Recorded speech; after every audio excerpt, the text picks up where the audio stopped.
Valendo a partir de agora para você mais um episódio do nosso canal do YouTube Tarcísio Manso Convida. Hoje é dia de falarmos de uma das empresas que mais representa a economia da cidade de Orlândia. Estamos falando daquela que, num primeiro momento, era chamada de Fábrica de Prego, FAPOL, depois foi a Metalúrgica Orlândia e hoje é a Morlan. A Morlan, que foi fundada em dezembro de 1954, portanto, em dezembro deste ano, completa 71 anos. Uma alegria muito grande receber aqui ele que vai participar comigo desta entrevista, ele que é um paulistano, mas que já vive há tanto tempo, que também é um orlandino. Estamos falando dele, que é o diretor comercial, o nosso querido Pascoal Sanino Júnior. Prazer muito grande em recebê-lo aqui, Pascoal. Eu que agradeço o convite, Tarcísio. É uma alegria estar aqui com você para falar um pouco da história dessa empresa. Afinal das contas, eu já trabalho nela há mais da metade da minha vida. A propósito, antes do vídeo, você entrou com 29 anos na Morlan, é isso? Entrei com 29 anos em 1980. Dia 1º de setembro, agora vou fazer 45 anos de 45 anos de empresa. Trabalhou um tempo em São Paulo e depois mudou-se aqui para Orlândia e nós vamos detalhar isso. Exatamente. Portanto, você tem a Morlan também na sua história, no seu coração, com certeza. Sem dúvida. Tá. Pessoal, vamos acompanhar a partir de agora um vídeo que dura cerca de 7 minutos, mas ele é bastante interessante, que ele traz um relato histórico da existência da Morlan aqui em nossa cidade. Com toda a atenção, acompanhemos esse vídeo.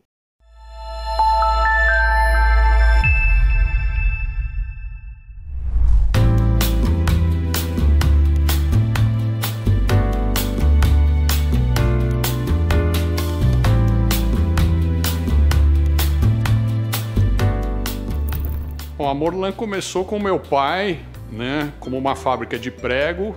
Aí ele começou a entrar no ramo de trefilação, viu que faltava arame galvanizado no mercado e começou a galvanizar arame, enfim, até que realmente ele se tornou um especialista no assunto, né? Começou de uma maneira, então, assim, bem artesanal, mas já com muita ciência incorporada, já com muito conhecimento incorporado, né? O fundador, o Pedro Tassinari Filho, já tinha comprado um terreno imenso, um sítio, e lá ele construiu uma fábrica muito moderna, chamou um arquiteto, construiu uma fábrica muito grande, com prédio principal, prédio de manutenção mecânica, manutenção elétrica, prédio de serviço, escritórios. Até hoje nós estamos utilizando essas instalações, foram feitas poucas alterações depois, e eu fiquei impressionado assim, com a visão dele em relação ao futuro. Regionalmente falando, a Morlan trabalha no Brasil inteiro e fora do Brasil, mais a América do Sul, Mercosul, né? A gente trabalha tanto na pecuária, na agropecuária, na pecuária, construção civil e indústria também, né? Indústria muito variada aí, né? Onde você menos imagina, de repente tem um arame, né? Para chegar um cabo de fibra ótica na sua casa, tem um arame ali. Para chegar a energia na tua casa, tem um arame. A indústria ainda é um setor relevante da economia, né? E os produtos que a indústria fabrica continuarão a serem fabricados e consumidos.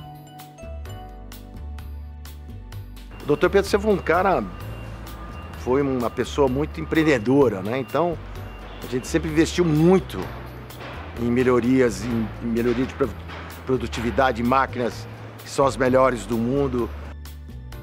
Isso também é outra característica muito marcante da empresa, né?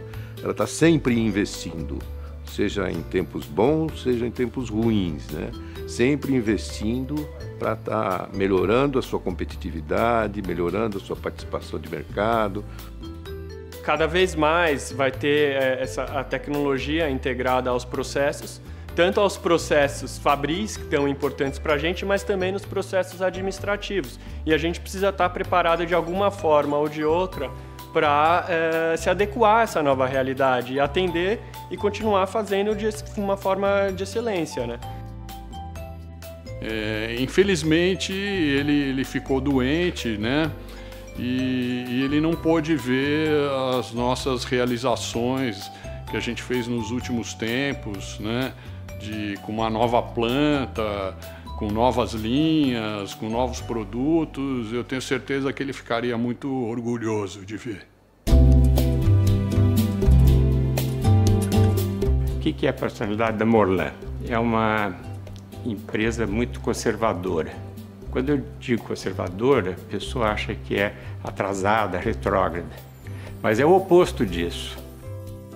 Ela é muito moderna. Então eu acho que ela, apesar de ser uma empresa tradicional, conservadora, ela tem uma cabeça para frente. E outra característica da Morlan, nós estamos falando de personalidade, uma outra faceta, é que ela é muito amistosa de uma maneira geral.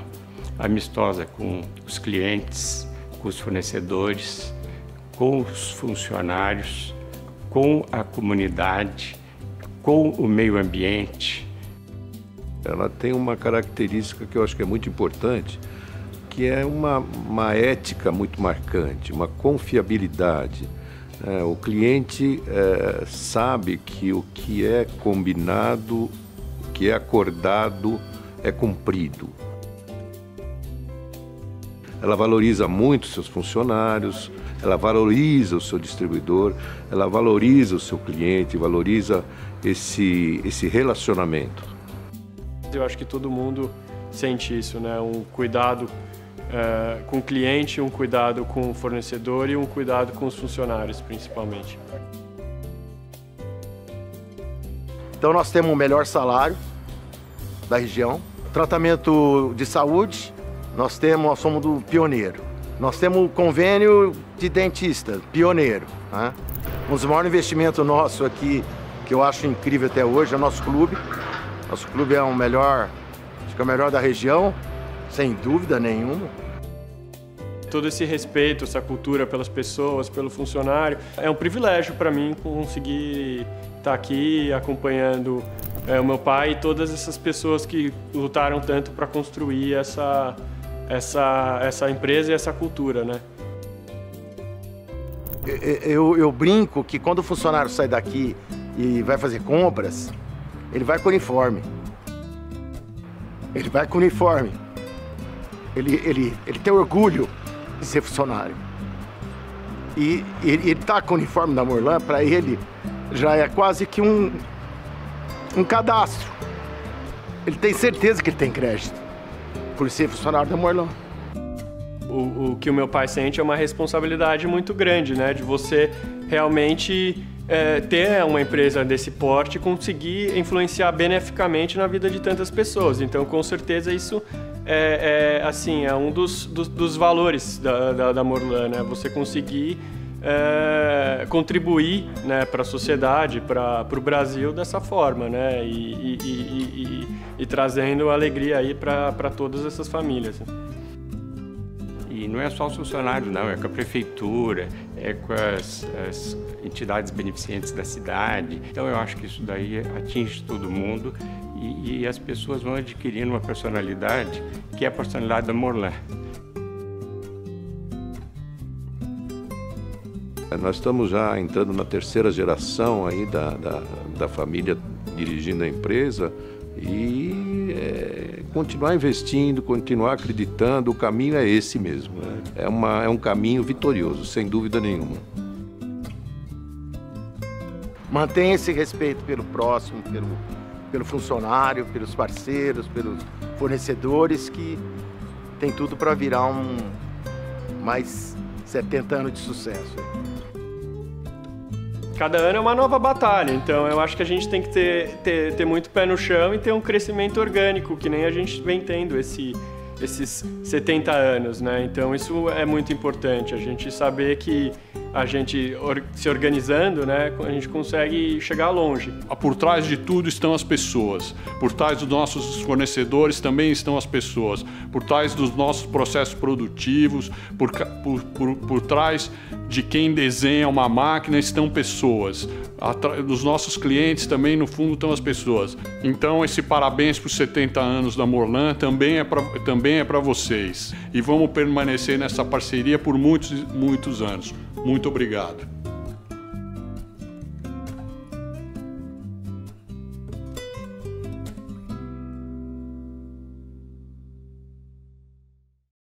Vocês perceberam? Esta é a história da nossa querida Morlan. Aliás, um resgate, né? A presença dos italianos aqui no Brasil.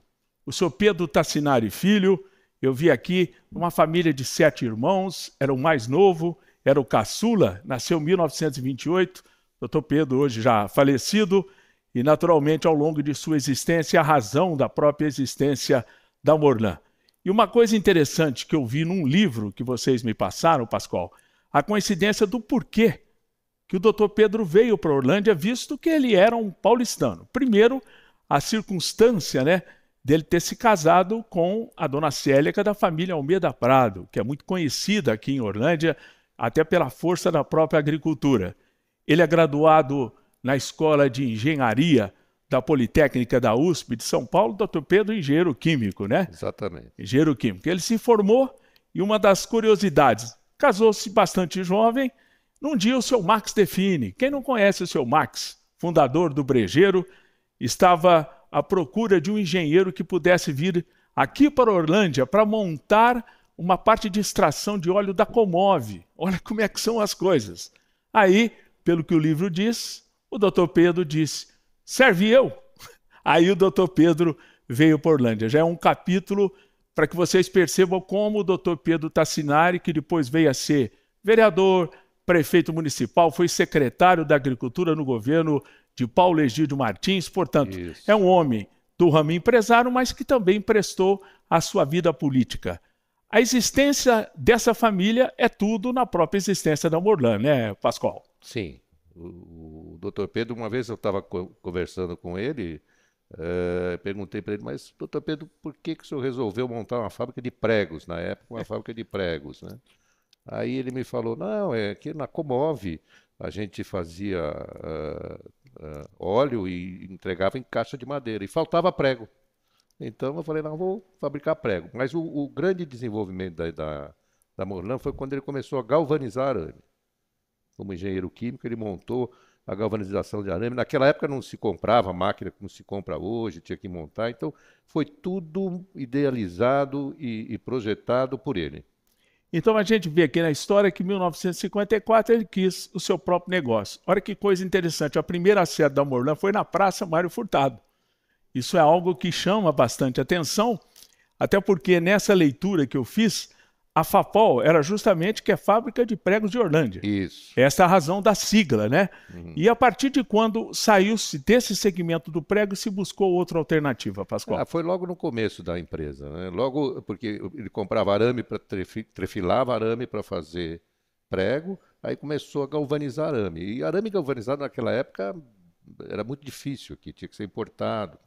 E ele começou logo no início, ele já começou a fazer um produto de qualidade. Então teve muito boa aceitação. Esse foi um desenvolvimento fantástico na época, né? E depois, mais tarde, na década de 70, foi uma década onde a Morlan realmente acabou de se desenvolvendo muito mais do que onde construiu a planta nova, depois acabou mudando, né, para onde nós estamos hoje. Até para a gente estabelecer fisicamente a trajetória da Morlan. No primeiro momento, na Praça Mário Furtado, depois naquele prédio, que estava escrito São Benedito, né, que seria o nome do próprio prédio, na Avenida 9. Aliás, uma curiosidade que me emociona, meu pai foi trabalhador da Morlan, justamente naquela Avenida 9. Me recordo muito bem que o garotinho lá da Vila Marcúcio saía de bicicleta para levar o almoço, a janta, enfim. Fazia o meio de campo. E lembro muito bem da figura do meu pai e do próprio Baltazar, que também trabalhou muito tempo, já falecido, que é o nosso querido Baltazar, que batia prato aqui na banda musical. Então são pessoas que a própria história marca, como foi o caso do meu pai. E aquela sede bonita que vocês têm hoje foi a partir de quando? 1980, mais ou menos? Não, qual sede você fala, em São Paulo? Aqui? Não, aqui em Orlândia, a unidade industrial. Ela ficou pronta no fim da década de 70. Mais ou menos em 80 ela ficou pronta, né? Em 81, nós tivemos uma crise aqui, não sei se você lembra na época, tivemos uma crise e aí o doutor Pedro aproveitou, o mercado estava mais fraco e terminou toda a mudança. Então, em 1981, a Morlan daqui, da Avenida 9, foi totalmente desativada. Aí começamos a trabalhar só lá na sede, que hoje ainda é a sede. Depois, com o tempo, nós precisamos de voltar a trabalhar. Hoje ainda temos algumas linhas lá na Avenida 9. Na Avenida 9, que tipo de linhas vocês têm hoje lá? São as linhas de arames revestidos e as linhas de banda que a gente faz, que é um produto destinado para grampeação. E Então, concertina. Basicamente é isso que a gente então, faz. na verdade, o que nós podemos perceber que foi uma transição, na verdade, não se parou aqui, foi transferindo pouco a pouco a unidade até que fizesse de forma definitiva. Em 81, paramos tudo aqui e começamos lá. E depois, quando começou a faltar espaço lá, começou a ficar pequeno também, isso é uma coisa que até no vídeo a gente vê o Rodrigo comentando, o Dr. Pedro tinha muita visão, fazia tudo muito grande, né? E hoje é pequeno. É verdade. Hoje até falta espaço lá que vocês usam esse espaço Voltamos a usar a Avenida da própria 9 Avenida também. 9. Agora, é importante que a gente reverencie também uma outra figura do seu Rubens Silveira, né? Sim, que, aliás, é o pai do Beto Silveira, que é o engenheiro José Roberto Silveira, Freitas Silveira, que é diretor da área industrial da própria Morlan. É uma história bonita junto Rubens com o Dr. também, Pedro. né? E do próprio Rubinho também. Rubinho. Que é irmão do Beto e filho do seu Rubens. Eu gostaria que você contasse a história de ambos dentro da própria Morlan. O Rubens foi meu colega de classe, né? O Rubinho. O Rubinho. Eu me formei com ele na FAAP em 1974, nós nos formamos. Você é engenheiro metalurgista. Metalurgista, exatamente, eu e ele. Era uma classe muito pequena, então eu era muito chegado a ele. A gente fazia trabalho juntos, viajávamos juntos e tal. Em 74, quando nós nos formamos, eu fui trabalhar numa empresa chamada Armico, era uma multinacional, e ele foi trabalhar na Cobrasma. Aí, passados acho que uns 2, 3 anos, ele foi convidado pelo Dr. Pedro para trabalhar na Morlan, na área industrial.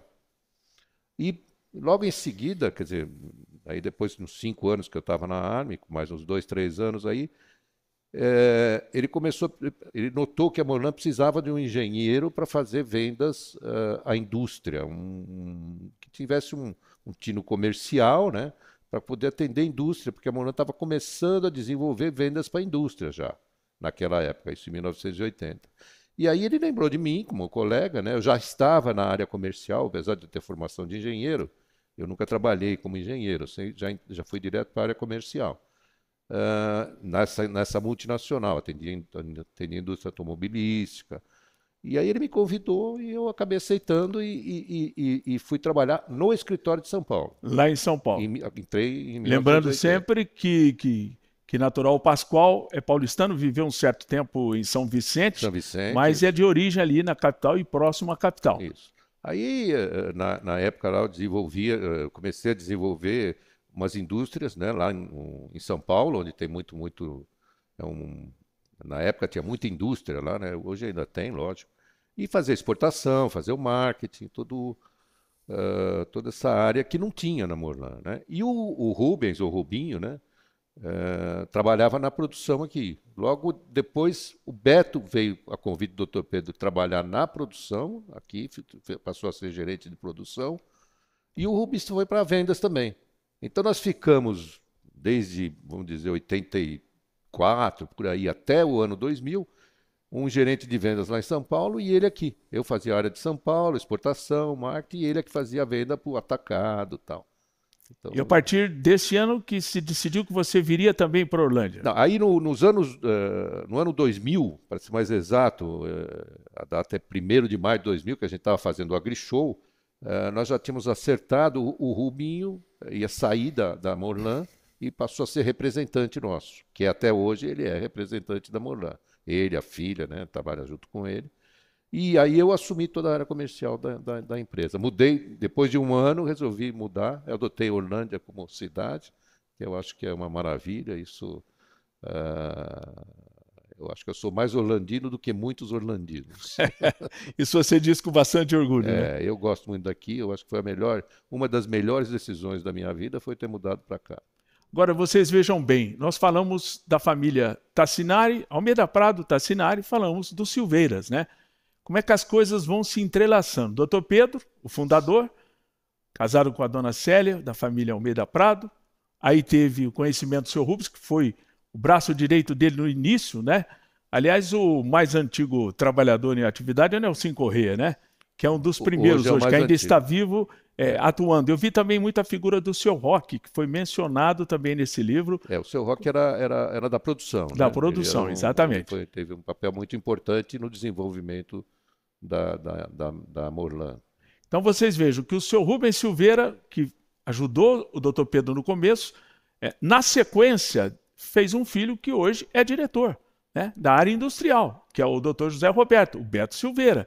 Então vocês veem que é uma empresa, o que é muito difícil a gente ter, e a gente tem orgulho de ter essa estabilidade da empresa, né? Porque normalmente algumas empresas familiares, elas têm alguns problemas, mas a Morlan passa pela terceira geração, né? Já que a gente viu o Dr. Pedro, estamos vendo o Dudu, Carlos Eduardo, né? Que tem 64 anos, mora em São Paulo. Cadu, perdão, que é o mais novinho. Isso. Pai dele que é o Dudu, Eduardo, exatamente. Então vocês veem que essa transição aconteceu no sentido de ter uma empresa muito robustecida e muito sólida, né, Pascoal? Sim, sem dúvida. A Morlan sempre teve uma situação financeira boa, passou por altos e baixos, mas isso já vem desde o Dr. Pedro, né? Ela sempre investiu. Né? Como eu falo no filme até, sempre vacas magras, vacas gordas, sempre investiu. Sempre procurando melhorar sua competitividade e seu share de mercado, né? E nunca parou de investir. E sempre trabalhou de uma forma, que também isso no filme fica muito patente, de uma forma muito amistosa com todo mundo. Sempre foi uma empresa bem cordial, né? E a gente nota um grande respeito também pelo setor de recursos humanos, né? Sem dúvida. As novidades que foram trazidas de convênios médicos, a história toda que a gente viu no filme também, é um fato que merece destaque e respeito também, né? Sem dúvida. Sempre teve uma boa assistência médica, passou de São Francisco para a Unimed, né?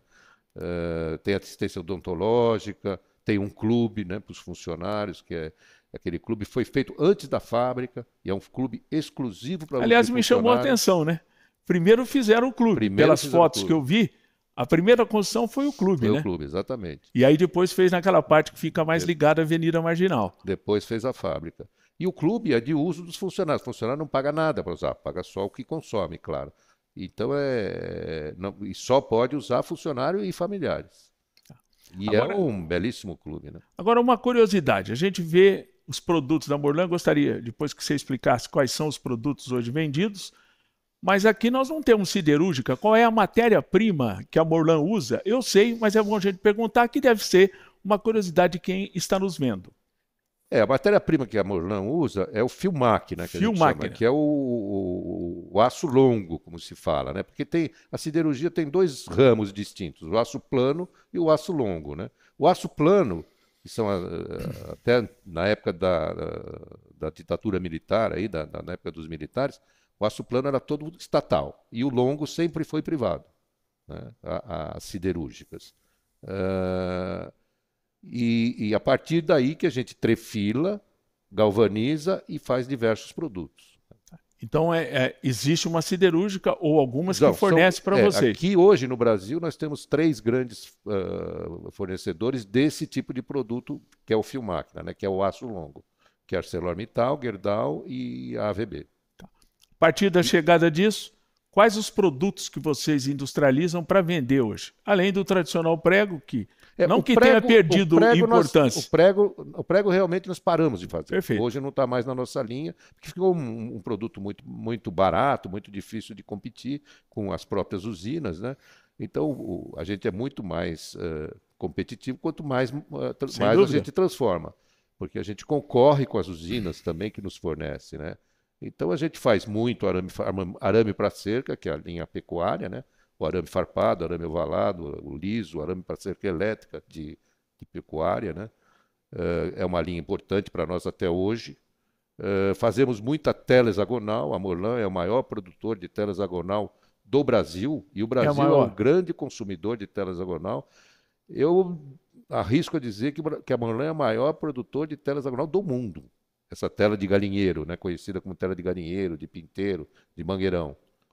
Então a concertina é um produto novo. É um nicho muito pequeno nosso, né? É um produto novo, mas a gente tem uma participação muito pequena no mercado.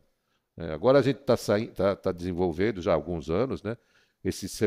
outra linha de cercamento, que são os gradis, né, que são plastificados, que é uma linha que a gente tem uma qualidade também inigualável aqui no Brasil, principalmente, né? Fazemos telas em geral, né? E fornecemos muito arame para a indústria também.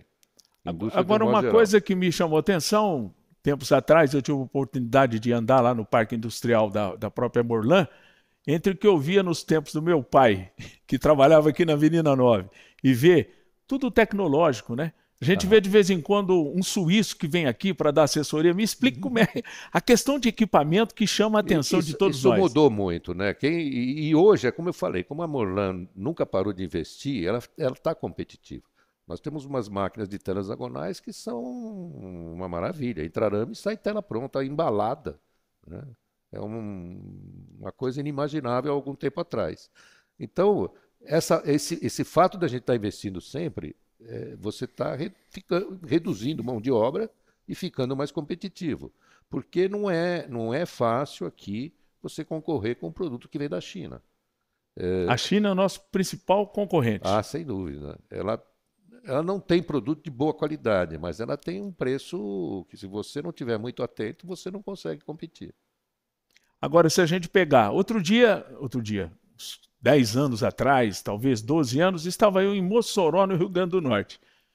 Dando uma volta ali, de repente eu vi uma empresa com uma grande placa Morlan.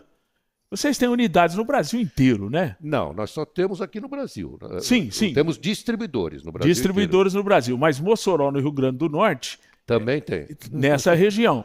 Então, o sistema de vocês têm representantes. Como é que funciona, principalmente nessa sua área que é comercial? A nossa venda, ela é feita, a maioria delas, através de representantes autônomos. Então, a gente tem representante que atende o Brasil todo e mais a gente tem representante na Argentina, na Bolívia. Esse representante, ele é comissionado para vender. E ele... É pessoa jurídica. É pessoa, pode ser física, mas são todos jurídicos hoje. Não tem problema se fosse uma pessoa física. Sim. E ele desenvolve um distribuidor lá que negocia com ele e ele dá todo o apoio lá. Então, treina o pessoal para vender e tal. Então, a gente trabalha muito através de distribuidores, que a gente chama, atacadistas distribuidores. Tem atacadistas que são, a gente fala, a nível nacional, que distribui o nosso produto no Brasil inteiro, né? E tem atacadista que é regional, que atende mais uma região pequena de mercado. Essa distribuição, para a gente fazer, é muito difícil. Essa capilaridade, você está presente em Mossoró, é muito complicado. Então, a gente é obrigado e tem essa facilidade de trabalhar com os distribuidores. Que pode acontecer, eu imagino que pode ser que caminhão leve daqui para um centro de distribuição, geograficamente numa cidade, para vender naquela região. O atacadista, ele tem a vantagem que, além de vender os nossos produtos, ele vende produto de outro, não da nossa concorrência, mas de outro tipo de produto. Então, ele consegue formar uma carga melhor, entregar melhor, atender melhor aquele ponto de venda. Você imagina você atender um ponto de venda no extremo do Brasil, que quer comprar 10 rolos de arame farpado, por exemplo. Como é que eu faço essa entrega lá? Não viabiliza. Então, você faz através de distribuidores. Agora, se a gente pegar o percentual de venda da Morlan, quanto que representa mercado interno e externo? A maior parte é mercado interno, 90% é mercado interno. E os 10% é nesse mercado da América? Do Mercosul, mais Mercosul, especificamente, que é mais próximo do Brasil. Já fizemos muita exportação, fizemos para os Estados Unidos algum tempo atrás, muita exportação, depois acabamos perdendo esse mercado para o chinês, que era um mercado de arame fino, acabamos ficando sem competitividade, época de câmbio, naquela época do plano real mesmo, que o dólar ficou desvalorizado, acabamos perdendo esse mercado para o chinês. Começamos lá competindo com o europeu, que era uma empresa francesa. A gente tinha uma qualidade igual ao europeu e um preço um pouco mais barato. E o chinês tinha uma qualidade muito inferior e um preço muito inferior, mas a gente conseguia vender muito bem. Aí o nosso preço começou a ficar mais caro e o chinês, o americano, a indústria americana, que era vendido muito para a indústria lá, acabou se adaptando à qualidade do chinês, né? E nós perdemos um pouco o lugar lá. Nós chegamos a exportar até para a China. Ah, é? Para a Austrália, exportamos para a Austrália, exportamos um pouco para a Itália também. Agora, hoje está mais restrito, é o que o pessoal fala, né, do custo Brasil, tá? Realmente está mais restrito ao Mercosul. A gente exporta Até muito porque para também, Argentina, Paraguai, Uruguai, Bolívia. até porque, não sei se eu tenho razão no que eu vou concluir, se a gente sabe que o agronegócio tem crescido bastante, e tem sim uma correlação com esse setor, eu imagino também que o próprio crescimento de um negócio dentro do Brasil fortalece o próprio mercado interno, né, Pascoal? Sim, Tá sem certo o dúvida. meu raciocínio? Lógico, sem dúvida. Você tem propriedade Não. que nunca teve esse cuidado de ter as telas, granjas, aquela história toda. Eu acho que isso aumentou também bastante. Você vê, por exemplo, a preocupação com a gripe aviária. Você tem que telar toda a tua criação de frango, tudo. Hoje em dia, uma criação de frango, não sei se você sabe, para você entrar lá, você tem que tomar banho, tem que não sei o quê, porque... E é tudo telada porque pode vir ave de fora, não pode entrar, por causa da gripe aviária. Nós estamos muito bem nesse aspecto aqui no Brasil, né? E isso tudo é consumo de arame, consumo de tela.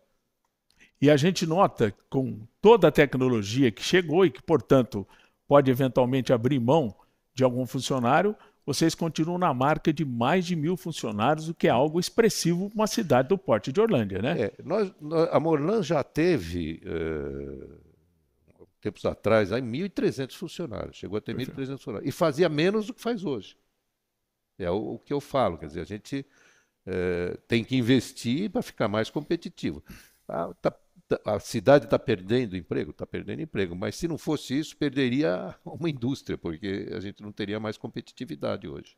É que, na verdade, o que o Pascoal está dizendo é a lógica do mercado, né? Se você não tem custos ajustados, você não tem um bom preço de venda, não tendo, você naturalmente perde o espaço. Sem dúvida. Isso é uma situação que não é só da Morlan, toda empresa tem hoje esse tipo de pensamento.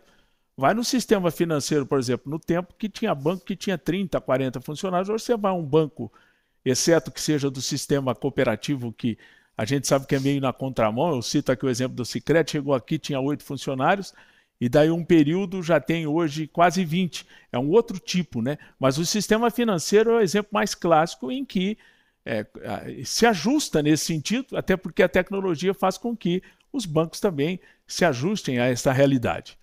Agora, Pascoal, olhando o mercado de hoje, a situação da própria economia, você projeta, sob o ponto de vista comercial, a continuidade de estabilidade nesse mercado para a Morlan?